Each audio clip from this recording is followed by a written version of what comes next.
Praise the Lord. எல்லாம் எப்படி இருக்கீங்க?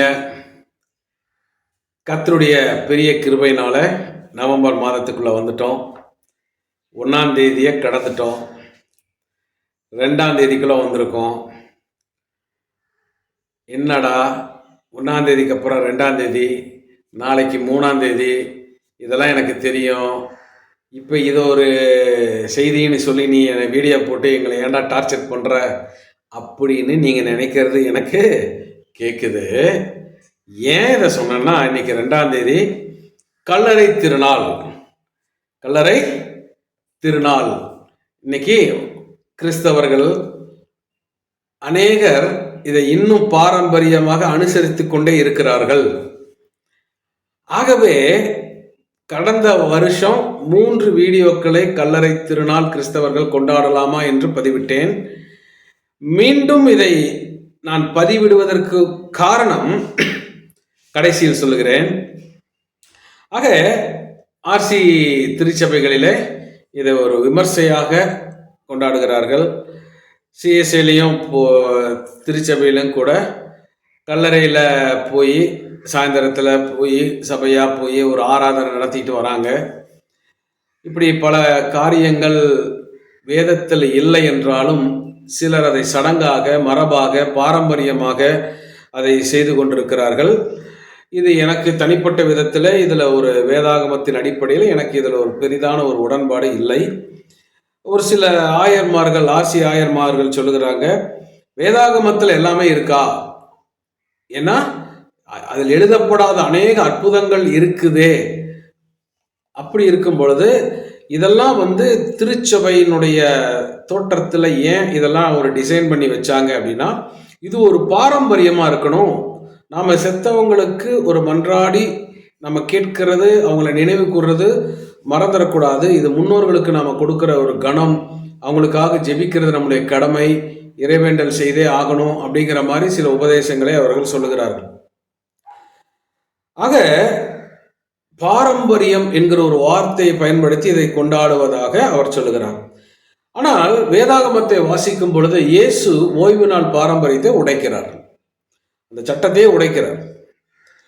கை கழுவாம சாப்பிட்றாங்களேன்னு இயேசுவின் சீசர்களை பற்றி கேட்கும் பொழுது இயேசு அந்த இடத்துல உடைக்கிறார். அடுத்தது குர்பான் காணிக்கை, தகப்பனையும் தாயும் கனம் பண்ணலினா கூட பரவாயில்ல, குர்பான் காணிக்கையை கொடுத்து அதை கழித்து கொள்ளலாம், சரிப்படுத்தி கொள்ளலாம் என்று ஒரு வழியை அந்த இடத்துல உருவாக்கி வச்சிருந்தாங்க. அதெல்லாம் இயேசு உடைக்கிறார். சமாரியா நாட்டுக்கு போகாம யூதர்கள் விலகி போகிறாங்க, சுத்திட்டு போவாங்க, அதை இயேசு உடைக்கிறார். சமாரியாவுக்குள் உள்ளே போய் ஒரு பெண்ணோடு பேசுகிறார். ஆக இயேசு எல்லா ட்ரெடிஷனையும் பிரேக் பண்ணுகிற ஒரு பிரேக்கரா தான் இருக்கார். தேவன் மகிமைப்படுகிற சட்டங்களை அவர் ஒருபோதும் மீறவில்லை. ஆனால் மனிதர்கள் உருவாக்கி வைத்த சட்டங்களை அவர் உடைக்கிறவராகவே இருக்கிறார். ஆகவே நாம் கொண்டாடுகிற ஒவ்வொரு பண்டிகைகளுக்கும் ஒரு மரபு உண்டு, ஒரு கதை உண்டு. எந்த புள்ளியிலே துவங்கினது, எதற்காக அது இன்றும் அனுசரிக்கப்படுகிறது என்கிறதான ஒரு கோர்வையான காரியங்களும் விளக்கங்களும் நமக்கு இருந்தாலும், வேதம் என்ன சொல்லுகிறதோ அதுதான் சரி. வேதத்தை தாண்டி, வேதத்திற்கு வெளியே நாம் எதை செய்தாலும் அது கர்த்தருடைய பார்வையிலே அது தீட்டாகவும், அது வேதத்திற்கு எதிரான செயல்பாடாகவுமே இருக்கும் என்பதை நாம் புரிந்து கொள்ள வேண்டும். இயேசு கிறிஸ்துவினுடைய வாழ்விலே இதை நாம் பார்க்க முடியும். இயேசுவை சிலுவையில் அடித்து விட்டார்கள், அவர் சிலுவையிலே மரணம் அடைந்து விட்டார்.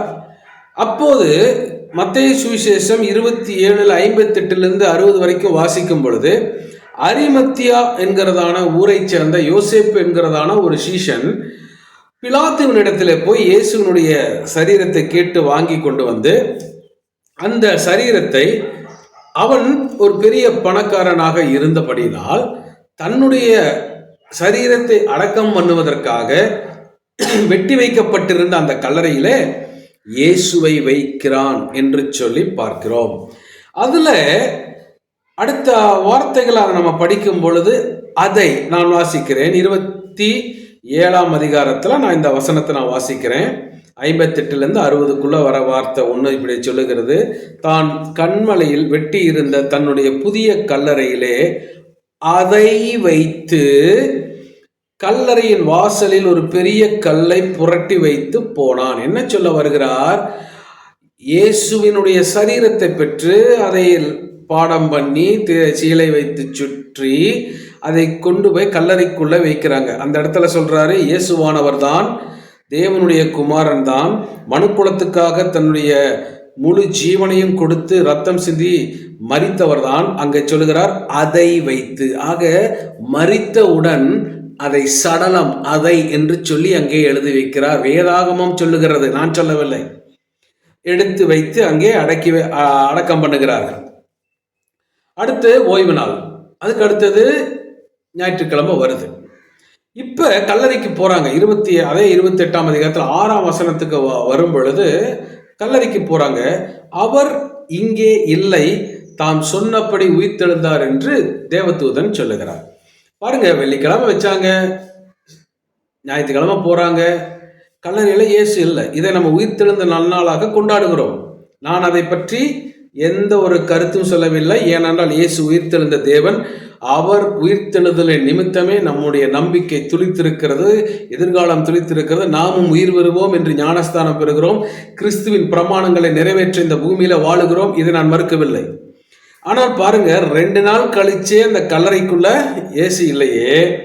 நீங்க போய் உங்களுடைய உறவினர்களை, நண்பர்களை, அப்பாவை, அம்மாவை, அண்ணனை, தங்கச்சியை, மாமனாரை, மாமியாரை, மனைவியை, குழந்தையை புதைத்து 1 வருஷம் கழிச்சு அல்லது வருஷம் கல்லறை திருநாளுக்கு நீங்க அங்க போறப்ப அந்த கல்லறையில யார் இருப்பா? 1 கொரிந்தியர் 15:36 வாசிக்கிறோம். புத்தியீனனே, நீ விதைத்த விதை செத்தால் ஒழிய உயிர்க்க மாட்டாதே என்று சொல்லி வேதவசனம் சொல்லுகிறது. அதுக்கு கீழே அப்படியே நம்ம 15ஆம் அதிகாரத்தை வாசிக்கும் பொழுது, அழிவுள்ளதாக நாம் விதைக்கிறோம், அழிவில்லாததாக அறுக்கிறோம். கனவீனம் உள்ளதாக விதைக்கிறோம், மகிமை உள்ளதாக அதை எழுந்திருக்க பண்ணுகிறோம், திரும்ப பெற்றுக்கொள்கிறோம்.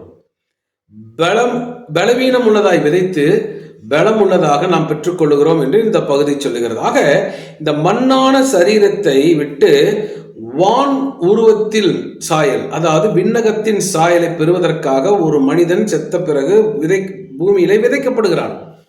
அதை விண்ணரசிலே நாம் அறுப்போம், மகிமையின் சாயலாக அறுப்போம். அல்லது கிறிஸ்துவின் வருகையிலே இவர் எழுந்து விண்ணரசின் சாயலை தரித்து கொண்டு மன்னாதி மன்னனை தரிசிக்க அவரோடு கூட இணைந்து கொள்வார் என்று வேதம் சொல்லுகிறது.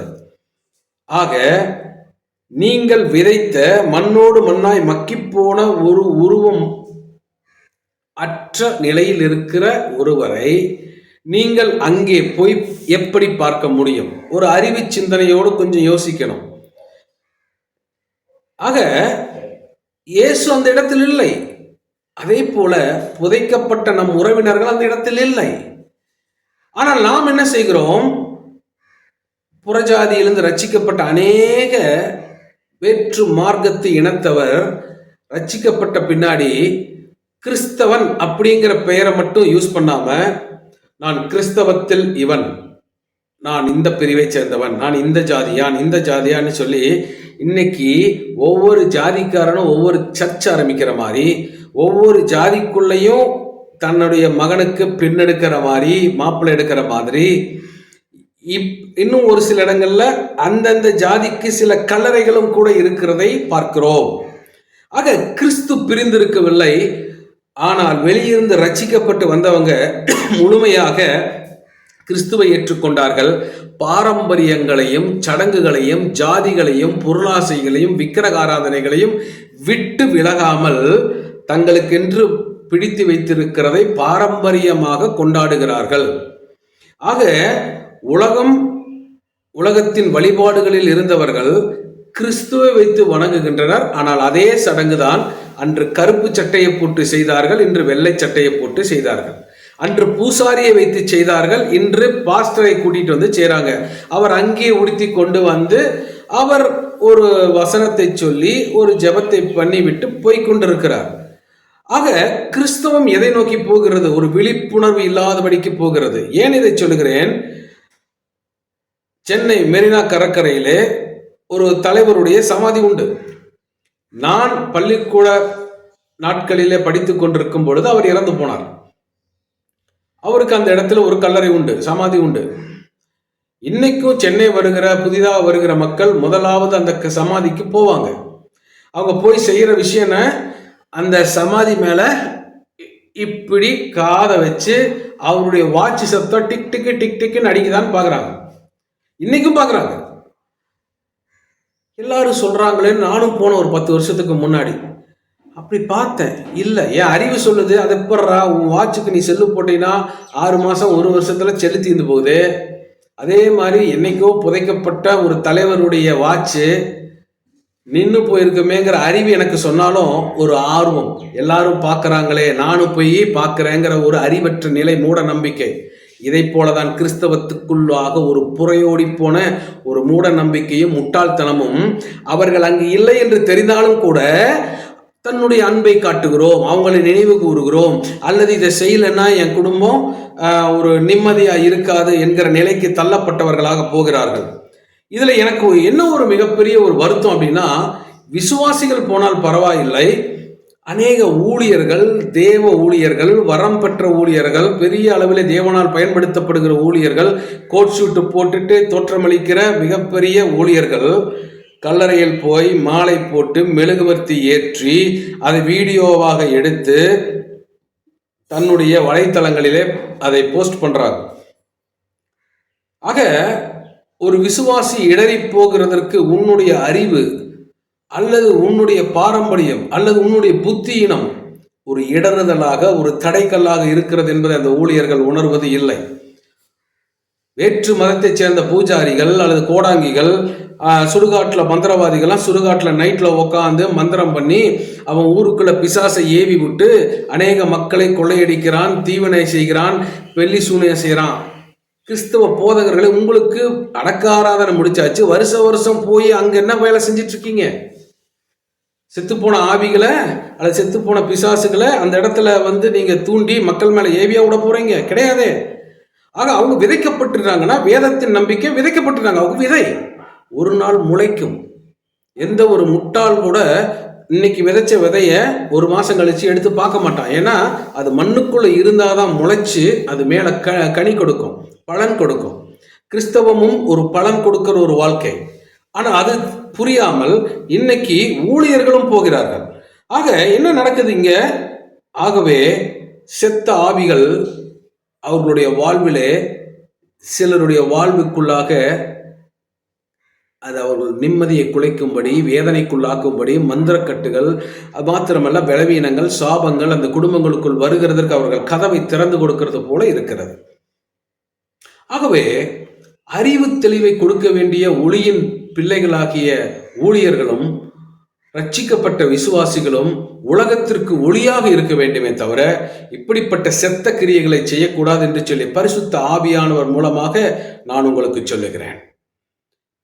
உங்களுடைய உறவினர்கள், உங்கள் பெற்றோர்கள், உங்கள் நண்பர்கள், உங்கள் பிள்ளைகள் அல்லது உங்களுடைய மூப்பர்கள் அல்லது உங்கள் சபை விசுவாசிகள் யாராக இருக்கட்டும், அவர் இறந்தார், அவர் நம்மோடு இருந்தவர், அவருக்கு ஒரு மரியாதை செலுத்தணும். அந்த ஆராதனையை அடக்காரதை நல்லபடியாக நடத்தி கொடுக்கணும். குடும்பத்துக்கு ஒரு ஆதரவுக்கு, ஆறுதலுக்கு நம்ம ஜெபிச்சு வழி உண்டாக்கணும். அவங்களோட ஒரு இணக்கமான ஒரு அன்பை கொடுத்து அந்த இழப்பிலிருந்து தூக்கி விடணும். இதுதான் ஒரு ஊழியனுடைய வேலை. கல்லறையில உட்காந்து என்ன வேலை செஞ்சிட்டு இருக்கீங்க நீங்க? ஆக முதலாவது விசுவாசி திருந்த வேண்டாம், போதகர்களும் ஊழியர்களும் திருந்த வேண்டும் என்று சொல்லி ஆவியானவர் எதிர்பார்க்கிறார். ஆகவே உங்களுடைய ஆவியை அவித்து போட்டு மற்றவருடைய ஆவியை நீங்கள் நிர்மூலமாக்காதபடிக்கு செத்த கிரியைகளை விட்டு விலக வேண்டும் என்று சொல்லி தேவன் இந்த வார்த்தையின் மூலமாக உங்களை அழைக்கிறார்.